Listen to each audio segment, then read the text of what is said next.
Let's start with the biggest question mark going in. This is our top takeaway segment. I got two things I want to throw at you, and you guys can just run with it.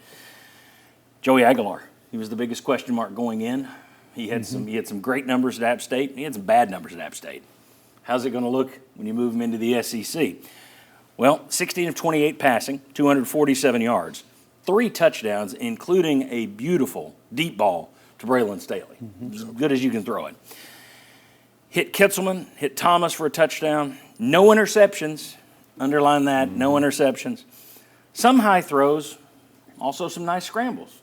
I think they used his legs a little bit more than they used Nico's last year, and I think that's good for the offense. Jimmy Heins, I'll let you start. Observations, thoughts, grades, however you want to handle it. Joey Aguilar. I thought he played really well.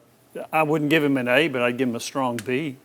He did misfire on some passes early, but I thought he settled down. The moment wasn't too big for him. The 73-yard touchdown pass to Staley, I think they only had one pass that exceeded that all of last year. He threw for the most yards in a Tennessee debut as a starter under Heupel than any other Tennessee quarterback. But I thought he was composed, not taking any sacks. I thought was good.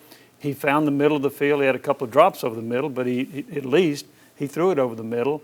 I liked what I saw out of him, and after a little bit of a misfire early, I thought he was pretty accurate after that. I was impressed with him. I thought he did a good job. I was too, especially when you consider the fact that he had so little time to build chemistry with these receivers. Then you get to fall camp.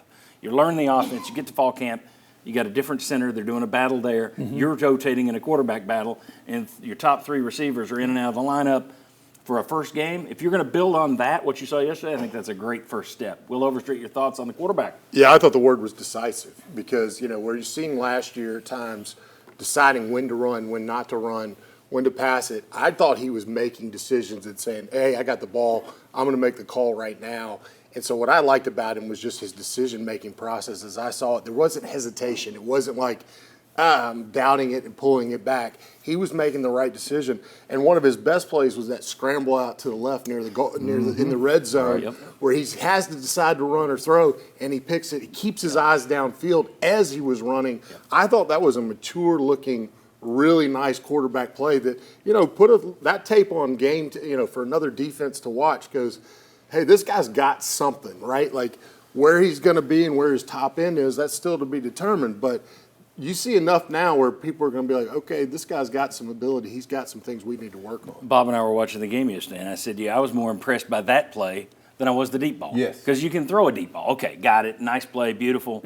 But this shows me your decision-making. It shows me you're composed in the pocket. Yeah, I agree completely. That was a big standout play. Gentlemen, your thoughts on Joey Aguilar? I felt that the biggest thing was, what I took from the game was I felt like Josh Heupel came in with like a chip on his shoulder about the whole Nico talk this offseason, what happened, the Aguilar situation. And I felt like he gave Aguilar the reins and said, you know what, we're going to open this thing up. We're going to play some ball. He came out and gave him the RPOs right away. I think it was 3 straight passes. And I think that kind of put trust in Aguilar, saying, hey, look, I got you. Go have fun, play football. And I feel like he played that way the whole game. Good. I really was impressed by the fact that I questioned Aguilar as much as anybody in the offseason. I mean, you can watch all that Appalachian State tape you want. You can watch it 17 times. Yeah. But it's still not going to tell you what he's going to do on a big stage, national television, all this stuff. And I agree with what Will said. I thought his most impressive play was that throw to Star Thomas, not only because he made the decision on the move, saw it, but the way he threw it, where he threw it, okay, if Star Thomas doesn't catch it, nobody's going to catch it. It wasn't like, okay, I'm just going to throw this thing up and hope he makes a play. And so I thought that in the last 2 years, now going into the third one, he looked more like the way Hendon Hooker played than the way Joe Milton played or the way Nico played. And I know that you're not going to recreate Hendon Hooker, and one game's not a big enough sample size, but that looked the way more like that offense did, not as fast, but more of that offense with him than it did with Joe Milton or Nico. Yeah, agreed. They kind of would pick and choose when they would go up tempo, and it was usually after a big play, provided Syracuse wasn't faking an injury. Of course, Tennessee was faking them too.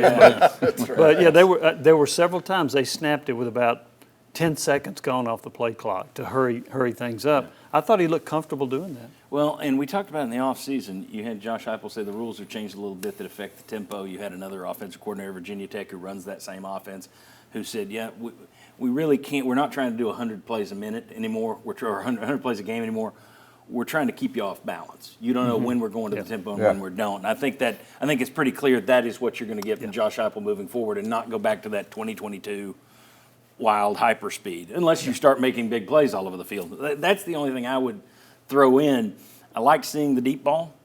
Need more of them. Nico was good for one deep ball, a big pass play, a 30-yard pass play once a game. You need to get to 2 or 3 of those. That's where you were with Hendon Hooker. You went from 40 in 2022 to 15 last year. So I love the Staley pass. Let's see more of it. Yep. And we'll get into this later. I also want to see some receivers who could take a 10-yard pass 50. Need to get that going too. Talk about the defense. The Syracuse team put up 26 points, 377 yards of offense, 23 of 40 passing, but sacked 5 times. This was an area that Tennessee didn't get to the quarterback last year. They pressured him, but they couldn't get him on the ground. 5 sacks yesterday. And I heard some people complaining about the Syracuse ground game. Well, they reached 103. There's true. It took them 44 carries to get there. There's not a D coordinator in the country that doesn't say, yeah, I'll take 2.3 yards per carry. I did think they were hitting you as you were losing depth pieces in the center of that line. They were having a little bit more success on that straightforward power run stuff. But 44 for 103, I think Tim Banks would take that. And for those people who are sitting there going, you give up 26, that seemed to be the reaction on social media yesterday. I'll just remind people, one of the greatest defenses in Tennessee football history, 1998, went on to win a national championship. You guys gave up 33 points to Syracuse in the opener. Yep. Got pretty good from there. I wouldn't freak out over the 26. Gentlemen, your thoughts on the defense? I'll start down here this time. I really kind of thought that some of the pass yardage Syracuse was getting, Tennessee looked like, we're going to let you catch it in front of us, and we're going to tackle you, because that way you don't have a quick strike, big play, and now you've scored in 32 seconds. So we're going to slow you down a little bit. Was it impressive defense? No. But I didn't come away from that game thinking, oh, this defense just looks like it's kind of fell from top 10 in the nation last year back into average. I didn't have that feeling at all. I just kind of think that in the second half, okay, we're going to play a little bit loose, let you make a catch for 5 yards, maybe get a first down. Now, did they get points out of it? Yeah. But I never felt like that defense allowed Tennessee to be threatened. Syracuse also put up a bunch of passing yards on that last drive, too, which I'm not so sure Tennessee wasn't just sitting back and letting the clock roll. I thought they were aggressive. I thought our pass rush-wise with those 5 sacks, we've got more variety, right? We're not sitting back counting on James Pierce Jr. by himself. I feel like we've got more guys that can get to the quarterback.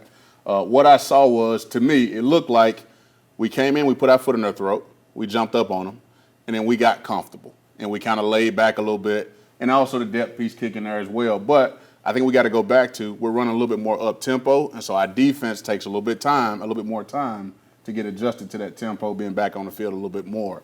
But I feel like it was a case of, it's something they're going to fix today.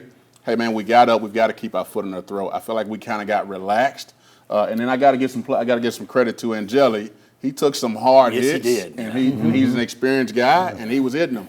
And so I think that was one of the things that we struggled with. But I feel like that's something they can correct in the meeting room. And there was a lot of hype for the defense going into this. I think everybody expected like shutouts for the entire year. Yeah. And that was a little crazy. We'll get to what you were talking about there a little bit later as well. Was it just getting comfortable? Is it depth, which was the bigger issue in terms of getting the foot off the gas a little bit there in the second half? Will Overstreet defense. Also, I just looked at this and I thought Angeli was a better quarterback than you were going to play. Compare him to NC State last year or to who you played in Oklahoma. Yeah. Like he's not a bad quarterback. He played in a national championship game, came out there and moved the ball in the number 1 defense at times. So, I mean, in the playoffs, last year. So I think that guy has more better moxie potential, high-level thing. So I think it's hard to say in this day where you can rebuild a roster every year and you go, last year doesn't matter because we have a whole new team.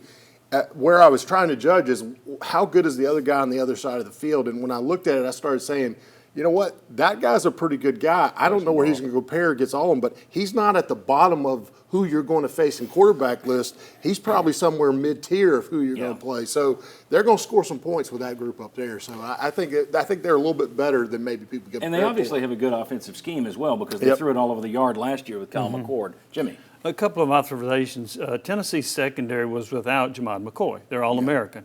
And there were some holes in the secondary, not many, but there were some. Whenever you put that much pressure on the quarterback and you don't get to him, they're going to have some guys that are open. So that's to be expected when you put heat on it. But the other part that I liked, Tennessee had 10 PBUs. I'm not sure if they had a game last year with 10 passes broken up.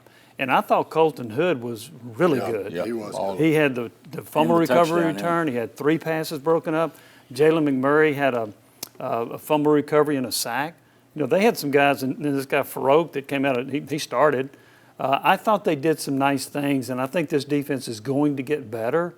But I also have to wait a little bit when you don't have your best defensive back there, and you still, I thought, played an acceptable game in the second. Yeah, and Boo Carter wasn't very much used either, so I mean, he didn't get to start. Right. So there's a lot of room to grow there. I will also say this as we go to break here: the refs let them play.